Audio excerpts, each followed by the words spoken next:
Buenas noches, jóvenes. Vayan, por favor, prendiendo sus cámaras.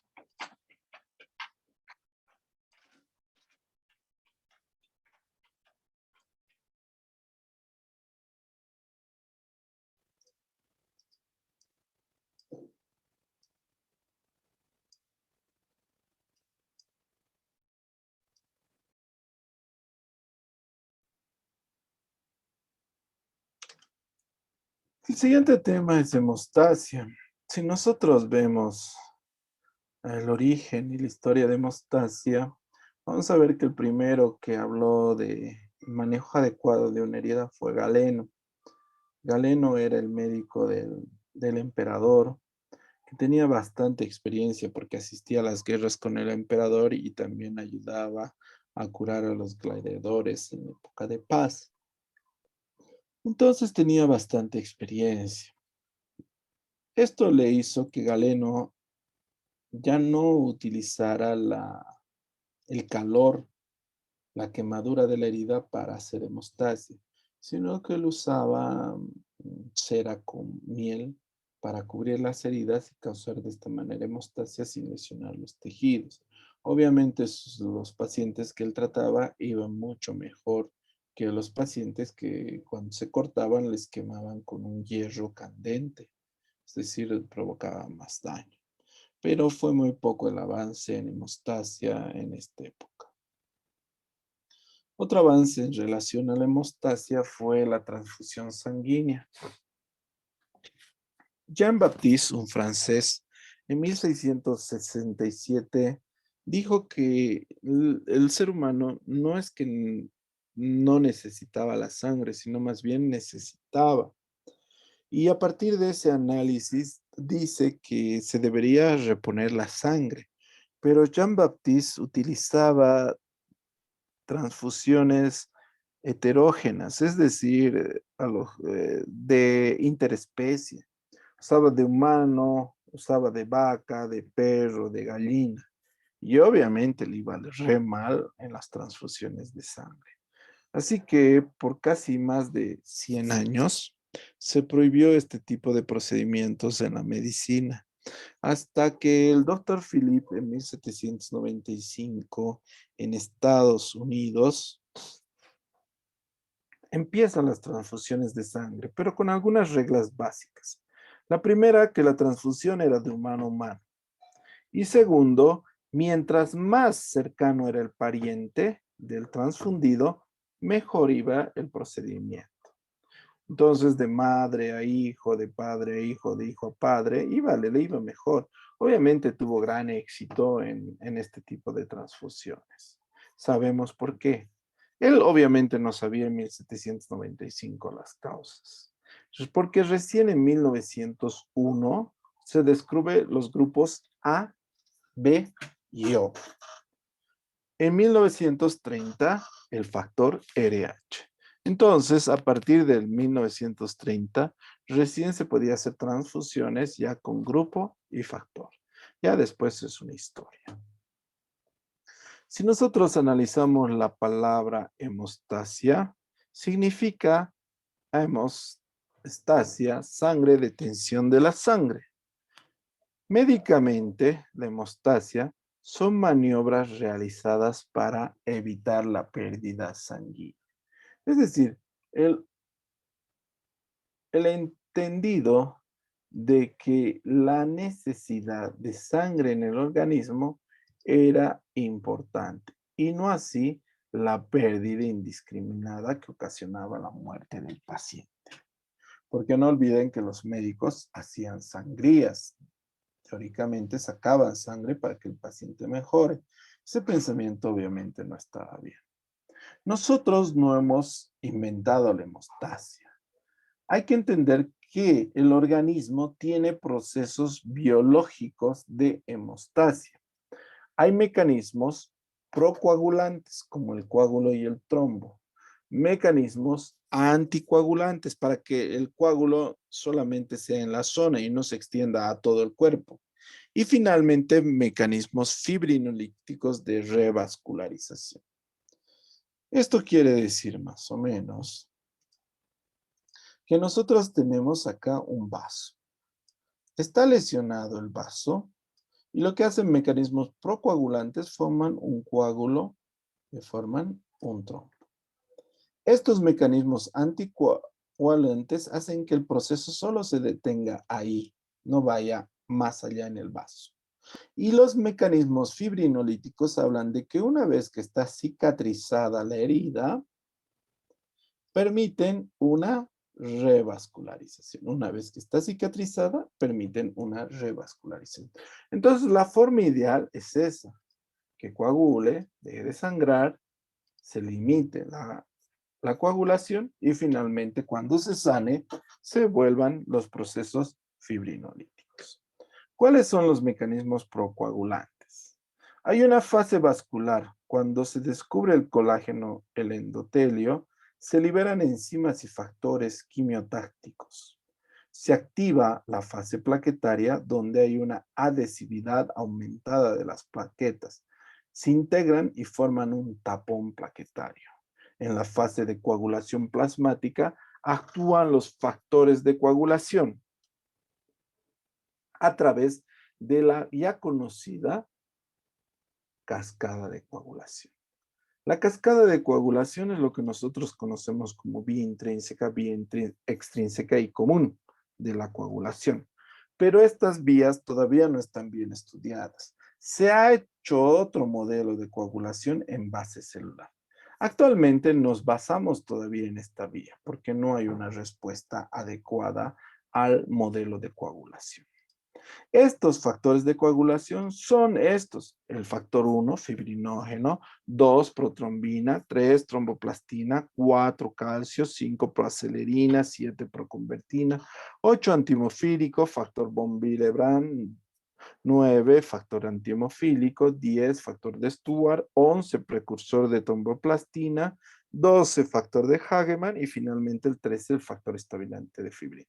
Estos son factores de coagulación, pero tienen que tener en cuenta que estos factores actúan para formar el trombo, pero son finitos, quiere decir que se acaban.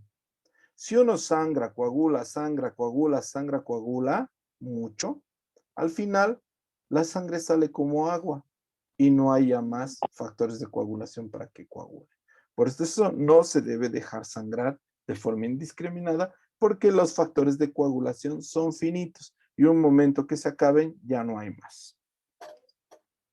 Estos factores de coagulación forman parte de la cascada de coagulación, que se denomina vía intrínseca, vía extrínseca y vía común.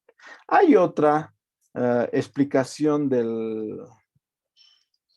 los factores de coagulación en base a un modelo celular que tiene una fase inicial, una fase de amplificación y una fase de propagación.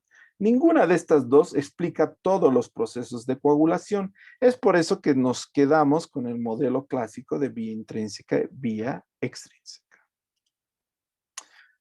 Una vez que coagula, ya está el coágulo, ya cicatrizado, deben usar mecanismos anticoagulantes para limitar, es decir, para que no se extienda el coágulo. Y se usa antitombina 3, complejo de la proteína C, inhibidor de la vía del factor tisular. Y finalmente, cuando termina todo, se revasculariza ese vaso con el activador tisular del plasmino. Entonces es un modelo perfecto. Coagulación, se detiene y se reperfunde. Eso hace el organismo. Obviamente, nosotros podemos intervenir en eso, no, pero podemos controlar de que se haga bien a través de exámenes de laboratorio. Por ejemplo, solicitamos recuento plaquetario, que tiene que estar normal. Tiempo de sangría, tiempo de protrombina, índice internacional randomizado, tiempo parcial de tromboplastina, tiempo de protrombina y tiempo de fibrinógeno. Estos exámenes nos permiten analizar la evolución adecuada de la coagulación. Hasta aquí, ¿tienen alguna duda, jóvenes?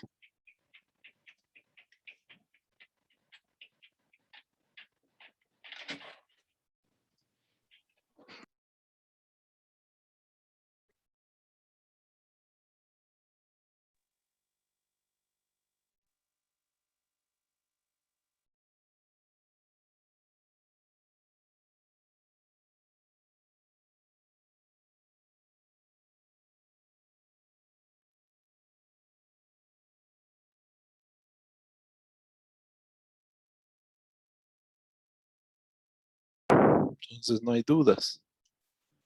Hemostasia perfecta, donde detiene el sangrado. La hemostasia es localizada y después revasculariza el vaso. Es decir, es un procedimiento ideal.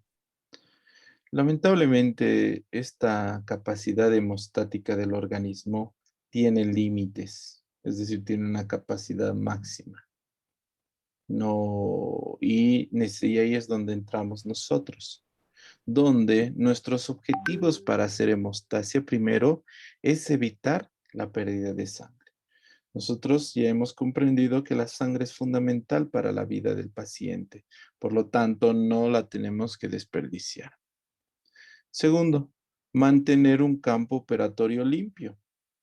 Si yo que estoy operando, debe haber un campo operatorio limpio.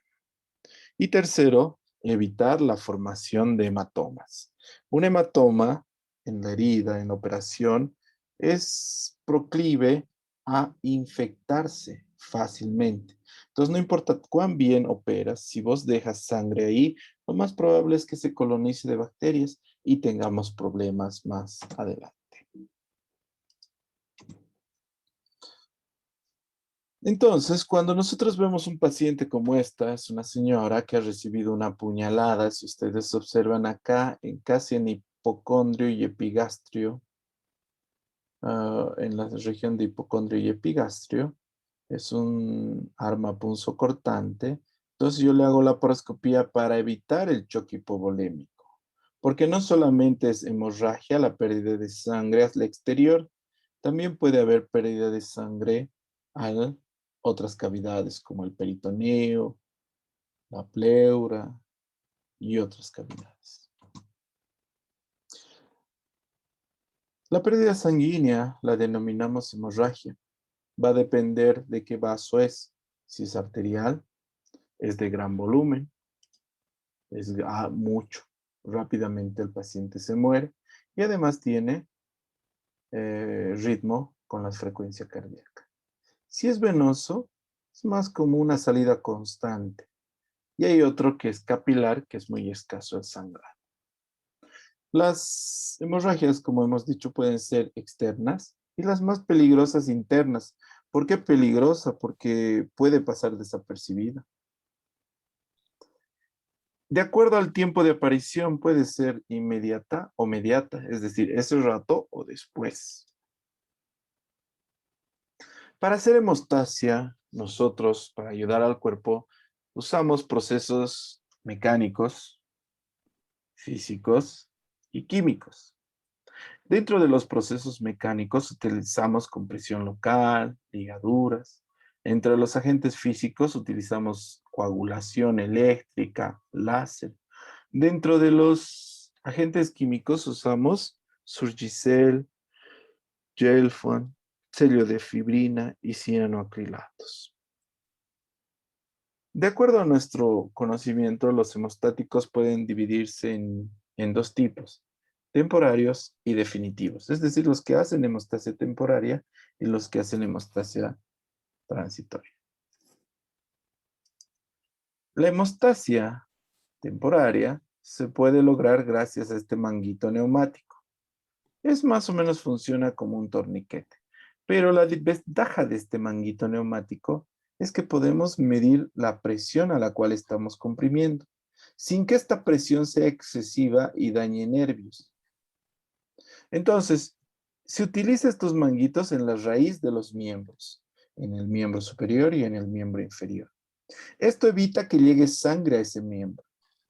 Esto no solamente se utiliza para hemostasia, sino, por ejemplo, en una cirugía traumatológica, que no quieren que sangre, utilizan este manguito. Entonces son cirugías en blanco. ¿Cuánto tiempo puede permanecer el manguito? 90 minutos.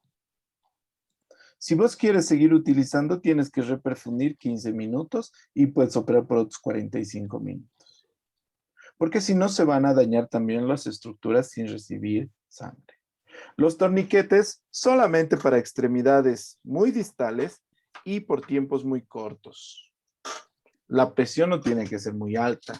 El torniquete está contraindicado porque lesiona los nervios. Entonces puedes ocasionar una lesión nerviosa al intentar parar el sangrado. También hemostasia puede ser posicional. Si sangran los miembros inferiores y tú pones los miembros inferiores por encima del corazón, para el sangrado. Es por gravedad. Entonces podemos ayudar. Podemos hacer hemostasia con hipotensores periféricos, nifedipina. Normalmente no lo hacemos porque si ya está sangrando y que le bajemos la presión al paciente, puede morirse. Entonces no usamos. Pero sí usamos vasoconstrictores de acción local, como por ejemplo la adrenalina, la vasopresina, utilizamos. Por ejemplo, cuando hay una hemorragia de varices esofágicas, tú entras al esófago y puncionas alrededor de la varice esofágica, puncionas adrenalina. Y con eso se evita el sangrado.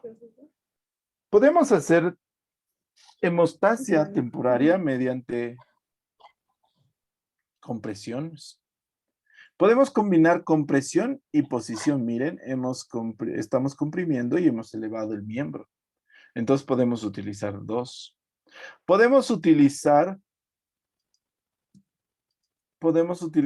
compresión, vendaje y posición. Es decir, depende de la gravedad del cuadro. Depende de lo que tú quieras hacer. Puedes hacer compresión, posición y además vendaje. Una de las hemorragias más comunes es la epistaxis, es decir, la salida de sangre a través de las fosas nasales. En este caso no está bien apretado. Normalmente tienes que apretar de arriba hacia abajo y lo más cerca del hueso propio de nariz. Así se aprieta. Y eso hace una buena hemostasia. Pero si no para el sangrado de nariz, especialmente en personas mayores o en personas que tienen la nariz muy alta, muy grande, se tiene que realizar taponamiento anterior. Si ustedes ven en este taponamiento anterior, es el mismo paciente.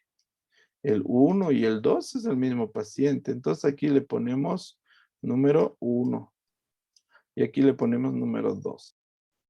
¿Cuál de esos dos pacientes he hecho el taponamiento? Yo.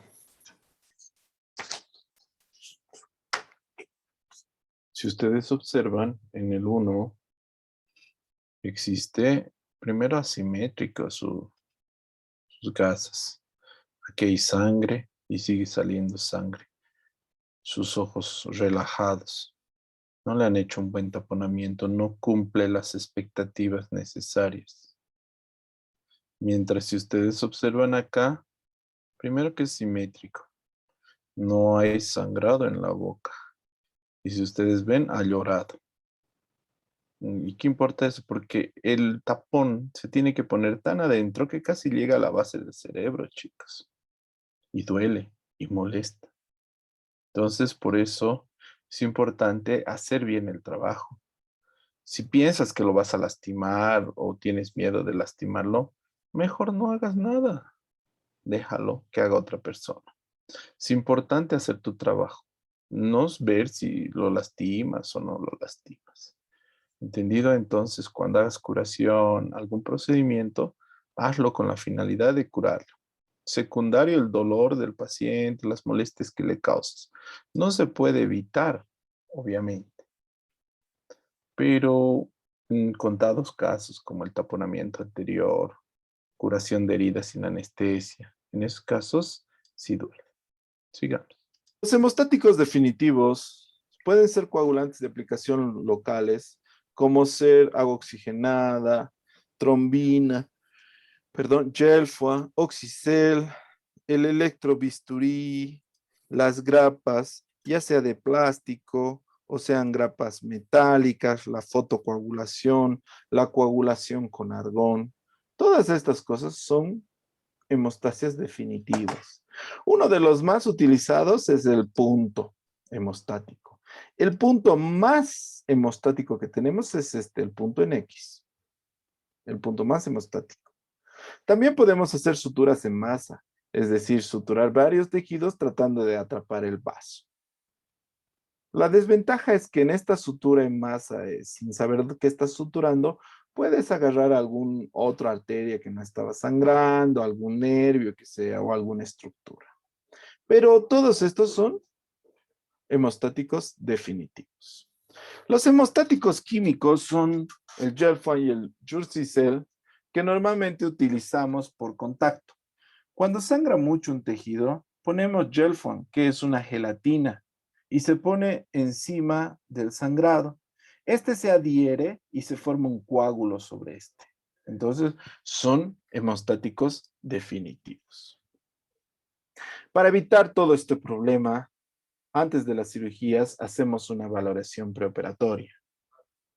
Primero, debemos hacer una adecuada anamnesis. ¿Ha tenido sangrado el paciente al morderse la lengua o los labios? Le preguntas. ¿Ha tenido equimosis sin lesiones aparentes? ¿Ha habido hemorragia después de una extracción dentaria?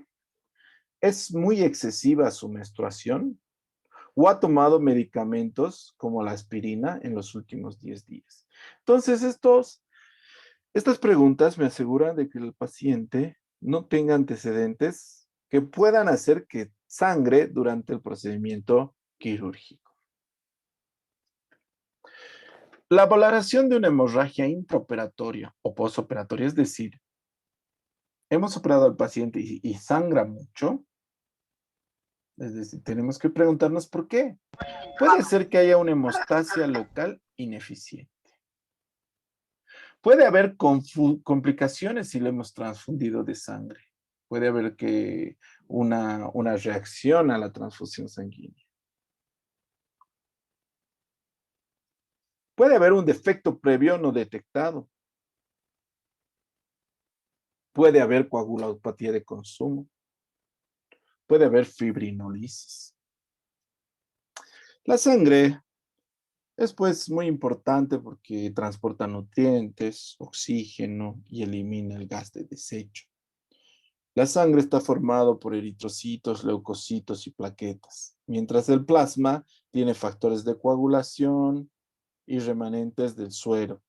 También contiene algunas otras proteínas y factores de diferentes procesos celulares. Entonces, en la sangre hay un elemento celular y hay un elemento plasmático.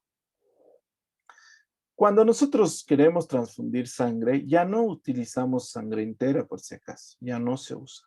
Lo que utilizamos son partes de esta sangre. Si lo que necesitamos es eritrocitos, hay paquete de eritrocitos. Si necesitamos factores de coagulación, usamos plasma fresco congelado. Si necesitamos factores específicos como antihemofílico, utilizamos los crioprecipitados o factor antihemofílico. Si necesitamos plaquetas, podemos administrar concentrado de plaquetas. Y rara vez utilizamos concentrado de leucocitos. Pero lo que quiero decir es que cuando sangra mucho el paciente, tienes que preguntarte qué es lo que necesita. Este paciente le tengo que reponer agua, le tengo que reponer eritrocitos, necesita factores de coagulación y entonces de acuerdo a eso utilizo estos diferentes. Cuando utilizamos eritrocitos es, por ejemplo, cuando hay una anemia aguda con una hemoglobina menor a 7. En ese caso utilizamos eritrocitos. Hemos visto su hemoglobina es menor a 7, paquete de eritrocitos. Cuando el paciente en el control hemos visto que tiene trombocitopenia o plaquetopenia menor a 10,000, tengo que hacerle una transfusión de plaquetas. Hay paquete plaquetario. Y finalmente, cuando hay una alteración de la coagulación severa y hay glóbulos rojos normal, plaquetas normal, lo que me está faltando es factores de coagulación. ¿Dónde están los factores de coagulación? En el plasma. Entonces le hago una transfusión de plasma fresco congelado. De esa manera se actúa para la hemostasia. No sé si tienen alguna duda, pregunta, jóvenes.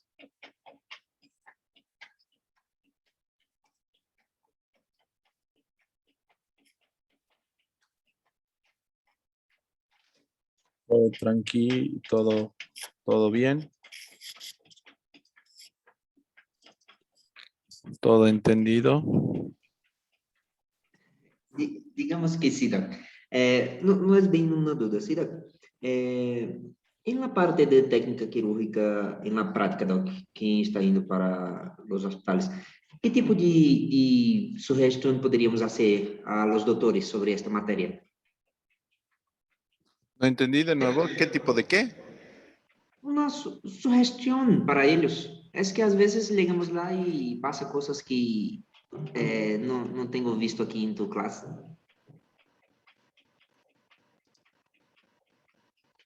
En la parte práctica, En la ¿comprendes? parte, mira, en la parte práctica en hemostasia se tiene que analizar de todos los pacientes que, como hemos visto, qué antecedentes de coagulación tiene, qué laboratorios preoperatorios tiene, qué laboratorios de esos preoperatorios que ha pedido son para controlar la coagulación del paciente, qué tipo de control de coagulación le ha pedido al paciente, esas cosas. Ahora, Gracias, ¿se doctor. entendió? Sí, ¿Respondió tu pregunta, tu duda? sí, doctor. Gracias.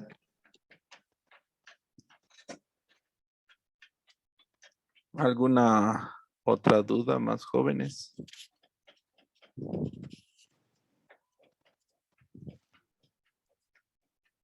Dentro de lo que estabas viendo de las Mm,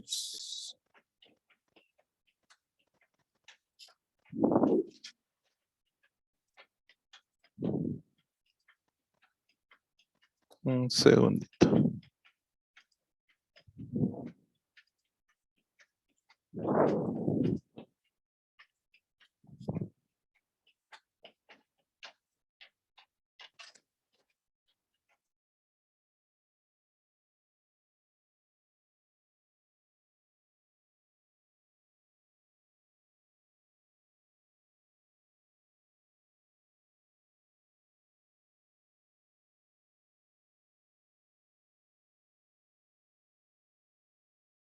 sobre tres más larga.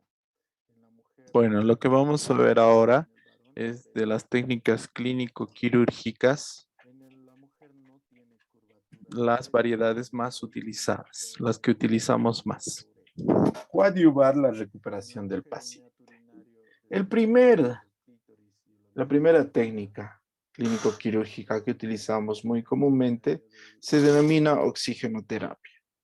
las sondas Solamente es la son administración de más oxígeno. grandes que una sola Pero pieza. si la saturación de oxígeno está mayor al 90% del paciente, no necesita oxígeno. Es decir, la administración de oxígeno solamente sirve cuando el paciente está verdaderamente hipoxémico. Si el paciente está normal, no necesita oxígeno.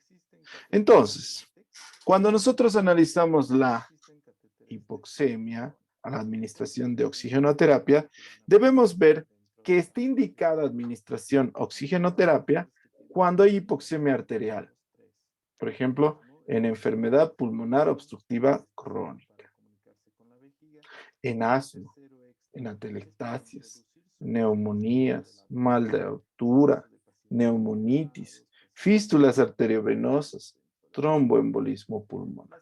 En todas estas está indicado la administración de oxígeno. Cuando hay hipoxemia tisular sin hipoxemia real, por ejemplo, en anemia, es decir, no hay suficiente oxígeno, pero porque no hay glóbulos rojos, no está transportando bien.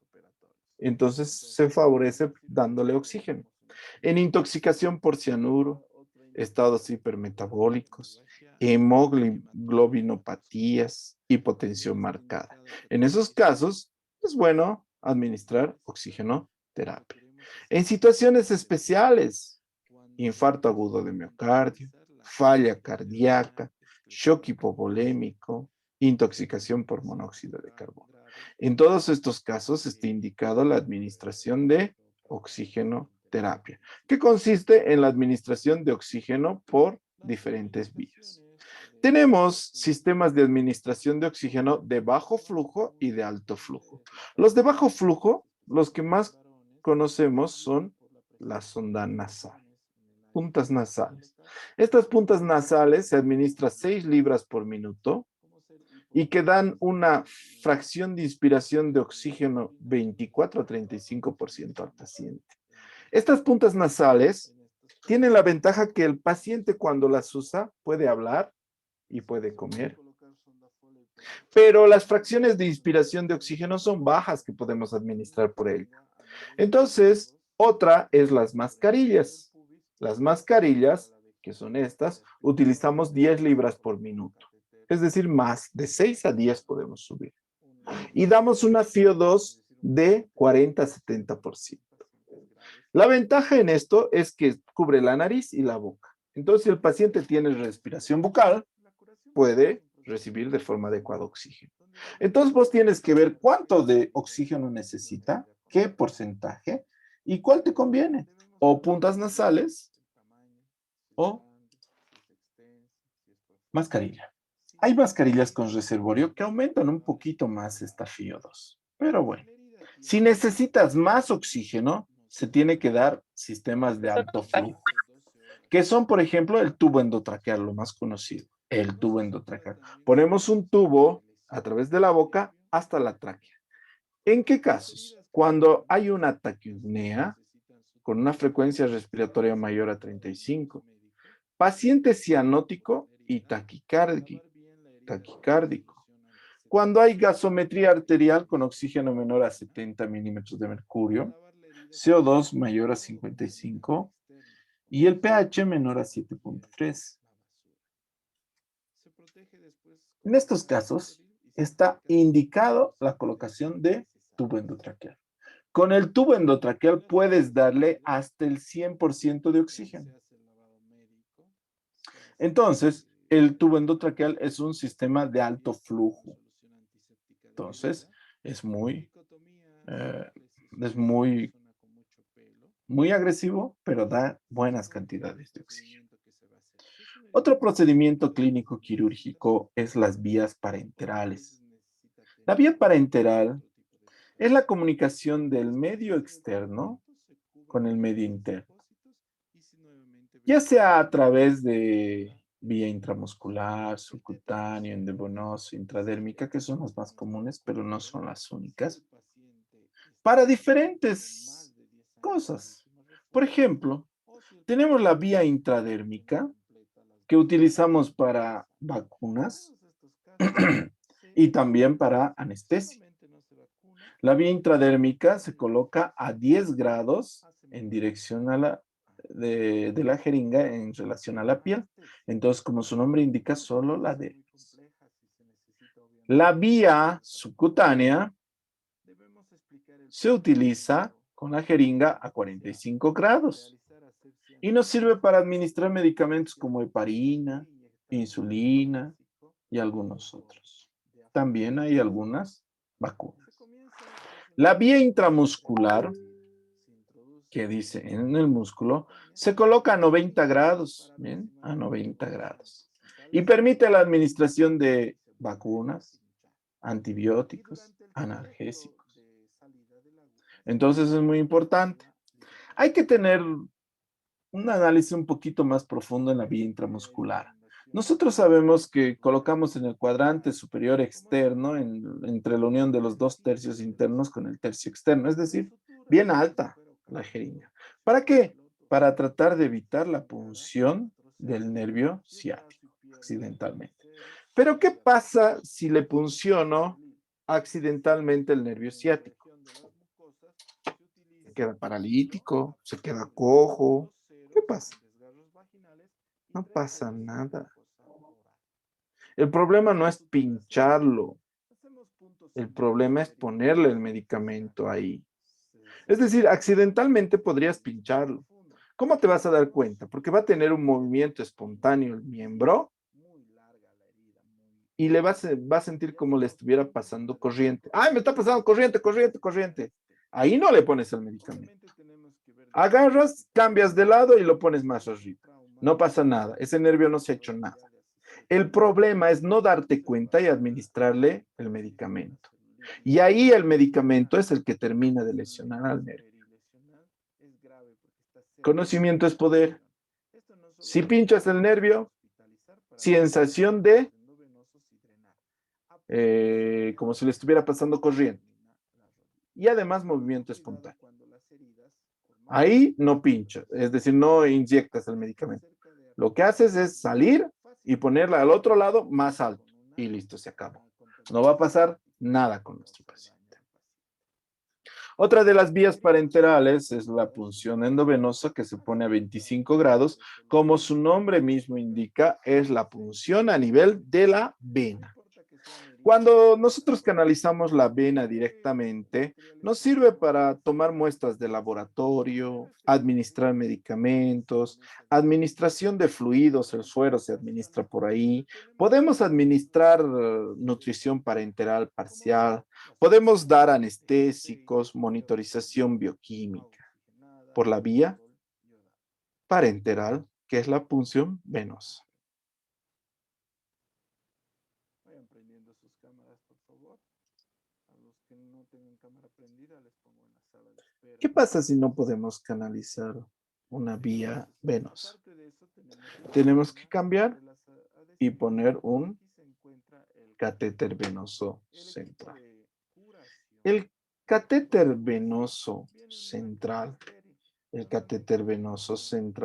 es un procedimiento que nos permite acceder a una vía venosa central, como su nombre indica.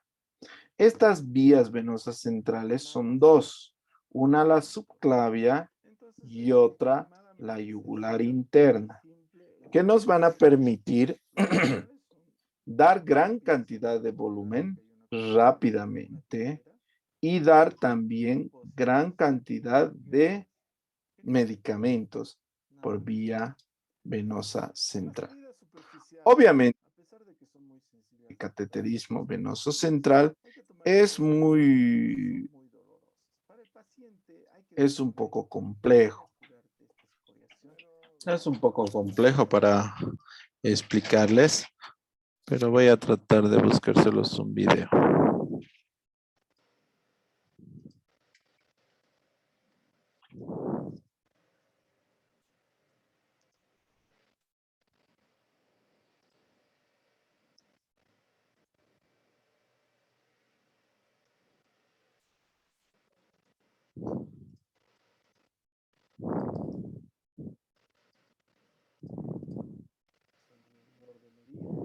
Que son ¿Se escucha?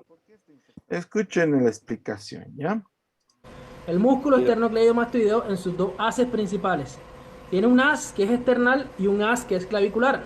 Él hace esto y arma un triángulo. Luego que esté el triángulo, vamos a entrar en el vértice superior en dirección hacia la mamila. Entonces ubicamos nuestro triángulo que está aquí. Entramos en esta zona del triángulo en dirección a la mamila, más o menos aquí. Aquí, en dirección a la mamila. Ahí entra un poquitico nada más. Ahí está. Tengo esa de guía en la vena yugular interna. Ahora me sigo con esta en la dirección donde ella se encuentra. Me voy al ladito, me puedo ir por debajo. En esta ocasión me iré aquí detrás de ella. Muy bien. Ahí está. Ya la tengo. Tiene un buen retorno.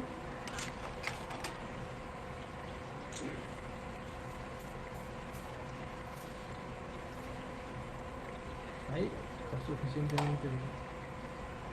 Ahora sí, retiro mi guía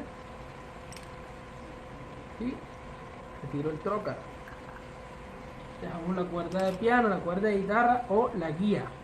Vamos a hacer una pequeña perforación, una incisión con este bisturí, teniendo mucho cuidado de no cortar la guía. Enfócame aquí, por favor, quiero mostrar algo. Solo un poquito, solo es piel, un pequeño pinchacito, ya. Siempre teniendo en cuenta que la punta de la guía salga por acá.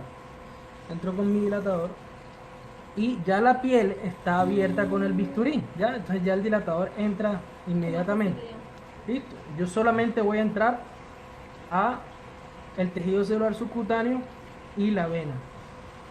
Ahí la sentí que la perforé, no introduzco todo el dilatador. En el paciente adulto, él tiene cierta cierta respuesta, cierta dureza del tejido más fuerte que en el niño. En el paciente adulto puede que ingrese un poco más, sin embargo, tampoco es recomendable. Siempre sosteniendo la guía, vamos a introducir la punta de nuestra guía a través del catéter. Veo que la guía está afuera, pero también la tengo agarrada por acá. Listo, entonces ya ahí lo tengo e ingresa mi catéter. Suavecito, tengo mi guía acá de este lado. En el catéter yugular no es necesario introducirlo todo. El subclavio generalmente uno lo introduce un poco más. En el yugular no es necesario. Ahora, sosteniendo mi guía, hay varias formas de retirar la guía. Tengo un amigo hemodinamista que toma la guía y la retira rápidamente. Buenísimo. En caso tal de que tengas el tiempo, puedes volver a introducirla en el dispositivo plástico que ella trae y te evitas estar salpicando. Sin embargo, quiero aclararle, la puedes retirar con la mano y sin guardarla en ningún lado. Ahora procedemos a probar cada uno de los lúmenes. Inicio con el lumen proximal. Lo conecto, aspiro, ahí tengo mi retorno bueno. No desconecto hasta que no selle, para evitar que el aire entre y haga una embolia gaseosa. Listo, ya ahí lo puedo soltar. Ahí no va a entrar aire, sin embargo lo voy a cubrir.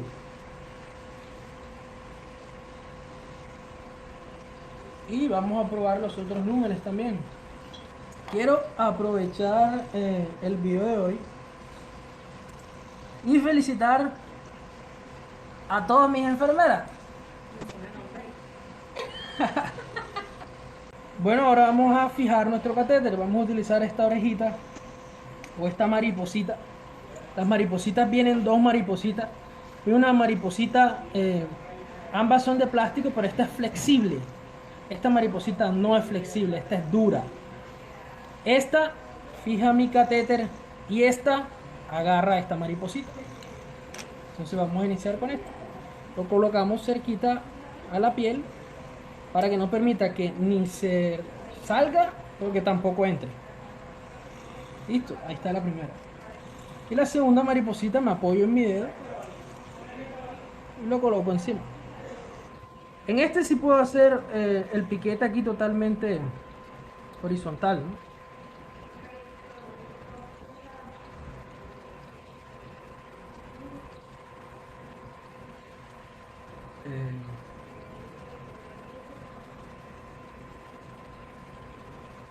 Les repito lo que siempre digo.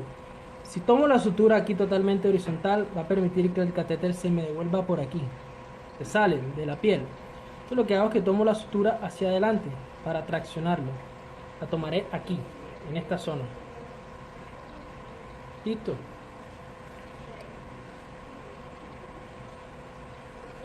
Para esto. Aunque hay una fijación que se utiliza y no hay que poner puntos, hay una fijación que es plegable solamente. Nosotros no la tenemos disponible en estos momentos, por eso no la estamos utilizando. Voy a aprovechar un momentico y les voy a mostrar nuevamente el nudo. Aquí lo tengo. Lo agarro con estos dos dedos y dejo los tres por delante. El siguiente que está aquí, el siguiente lazo, el lazo número 2, lo paso por delante de los tres dedos. ¿Listo? Y ahora con este dedo del medio lo traigo aquí, como si fuera a pegar un Peter de niño. Y me lo traigo. El nudo me quedó en el medio de los dos. Al yo traerlo, por anatomía, mi mano queda en esta posición. Yo tengo ya el nudo en la mano agarrado. Entonces vamos a hacer uno más. Aquí lo tengo en mis dos dedos, tres por delante. Los paso. Como un Peter lo agarro y me devuelvo. Por anatomía, aquí tengo mi nudo. Y el bisturí, una recomendación, siempre que vayan a cortar, hacia afuera de ustedes. Nunca corten hacia acá. Uno, porque puede lesionar al paciente, y otro... Y entonces ese es el video de catéter venoso central. Como ustedes ven, el procedimiento sí es conocer lo que se hace a nivel de la zona. conocer la anatomía de la zona, pero tampoco no es muy difícil, ¿no? No es nada del otro mundo. Continuamos. Catéter venoso central. Cuando terminamos de realizar el catéter venoso central, debemos primero auscultar ambos campos pulmonares para ver si no haya, para ver si no hay, si están funcionando muy bien los pulmones. A veces al hacer estas punciones a ciegas podemos la cúpula pleural perforarla. Podemos solicitar, no en ese momento, pero en unas 6 horas, rayos X de tórax, PA. Cambiar diariamente las gasas y si hay fiebre, se saca el catéter y se manda a hemocultivo. Si hay fiebre. Las complicaciones del cateterismo venoso son infecciones, flebitis, embolia gaseosa, hidrotórax, neumotórax, punción arteria subclavia, hemotórax, hematoma en el sitio de punción. Entonces son diferentes las cosas. Antes se utilizábamos, antes de que aparezca el catéter venoso, utilizábamos venodisecciones. La venodisección es un acceso quirúrgico a la vena. Entonces, de esta manera accedíamos a la vena sin puncionar, sin colocar catéter venoso central. Bueno, pues no había. La venodisección actualmente ya se hace muy poco. Estas indicaciones son muchas, pero son de cuando se hacía venodisección. Actualmente solamente hacemos venodisección cuando está contraindicado el catéter venoso central. Entonces, este paciente necesita catéter venoso central y está contraindicado, hacemos venodisección. Los sitios elegidos actualmente en adultos son la vena basílica y la cefálica, y en niños son la vena safena interna. Nosotros, no importa dónde esté localizado, aquí tenemos la vena basílica y la cefálica en el pliegue del codo, o aquí tenemos la vena safena interna, que ya conocen por la anatomía dónde. No importa qué vena estemos haciendo, lo que se hace es en la técnica un corte de unos 2 centímetros, identificamos la vena, hacemos una ligadura distal definitiva y una ligadura proximal transitoria. Se corta parcialmente la vena y por ahí se introduce el catéter. Una vez que el catéter está dentro de la vena, se cierra la ligadura proximal y el catéter se saca por contraabertura, es decir, por otra agujero, y se cierra la herida. Esto es la venodisección. Procedimiento sencillo, simple y rápido.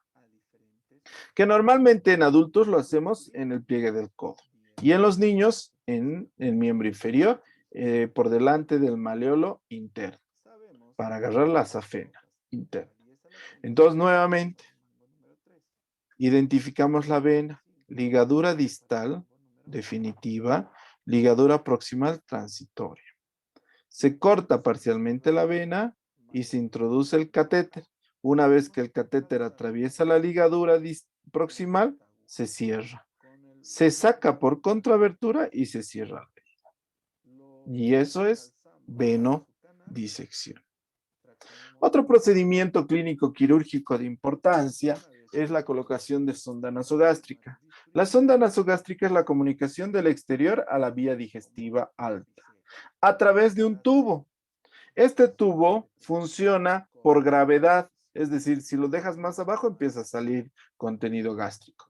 Puedes usar un equipo de succión intermitente o por el efecto de sifón.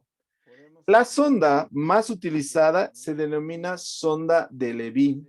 Esta es una sonda nasogástrica tipo Levin. Viene numerada 14, 16, 18, que French. El número 14 es para niños. De 16, 18 normalmente es para adultos. ¿Es la única sonda que hay? No, hay otro tipo de sondas. Por ejemplo, hay las sondas de Faucher y la de Sengstack Blackmore. Son sondas antiguas. Por ejemplo, esta es la sonda de Sengstack-Blackmore. Si ustedes observan, tiene un gran balón y un balón pequeño. Este es un balón gástrico y este es un balón esofágico. Esta sonda de Sengstack-Blackmore se utilizaba para hemorragias esofágicas. Entonces, este se inflaba dentro del esófago. Pero actualmente lo que hacemos es pinchar con adrenalina. Entonces, quedado en desuso la sonda de Sengstack-Blackmore. La sonda nasogástrica está indicada cuando necesitamos administrar nutrición enteral, lavado gástrico, preoperatorio y posoperatorio, descompresión gástrica, como método diagnóstico, como protección de la vía aérea. Está contraindicado, es decir, cuando no se debe poner sonda nasogástrica, cuando hay una obstrucción nasofaringea, traumatismos maxilofaciales, fístulas esofágicas, divertículos esofágicos, coagulopatía severa, sospecha de perforación esofágica, que el paciente haya ingerido ácidos o álcalis. En esos casos no se pone la sonda nasogástrica. ¿Cuáles son las complicaciones? Pues existen complicaciones leves y severas. Las leves son epistaxis, dolor de garganta, otitis. Las severas son broncoaspiración, neumonía, falsas vías. Entonces, si tú respetas las indicaciones, vas a tener complicaciones leves. Si no respetas las contraindicaciones, te van a aparecer las complicaciones severas. Por el otro lado, podemos poner sondas, que son las sondas rectales. Obviamente no es ninguna técnica difícil la sonda rectal. Se lubrica bien una sonda y se pone por el orificio anal. Esto lo utilizamos en adultos mayores y en niños por la impactación fecal.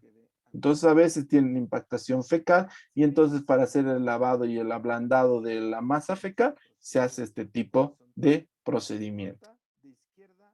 Es decir, esto en adultos mayores, porque hay muchas heces, se hace proctoclisis. ¿Qué quiere decir? Mediante un goteo continuo se va remojando las heces para que puedan facilitar su evacuación en sonda rectal. Cateterismo vesical.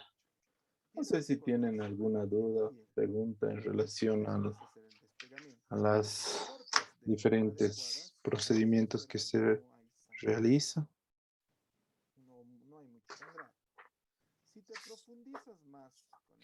Bueno, en la parte práctica tienen que revisar cada uno de estos procedimientos, ¿no?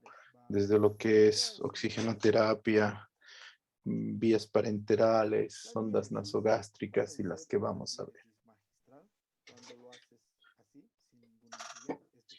Van a ir poniendo, no se olviden que tienen que ir poniendo sus nombres en el chat para la asistencia. El día de hoy solamente vamos a avanzar eso. Hasta ahí quedamos.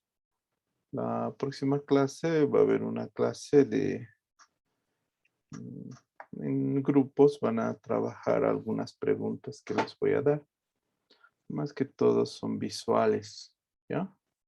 Entonces vayan repasando los temas anteriores para hacer un seguimiento de que están leyendo.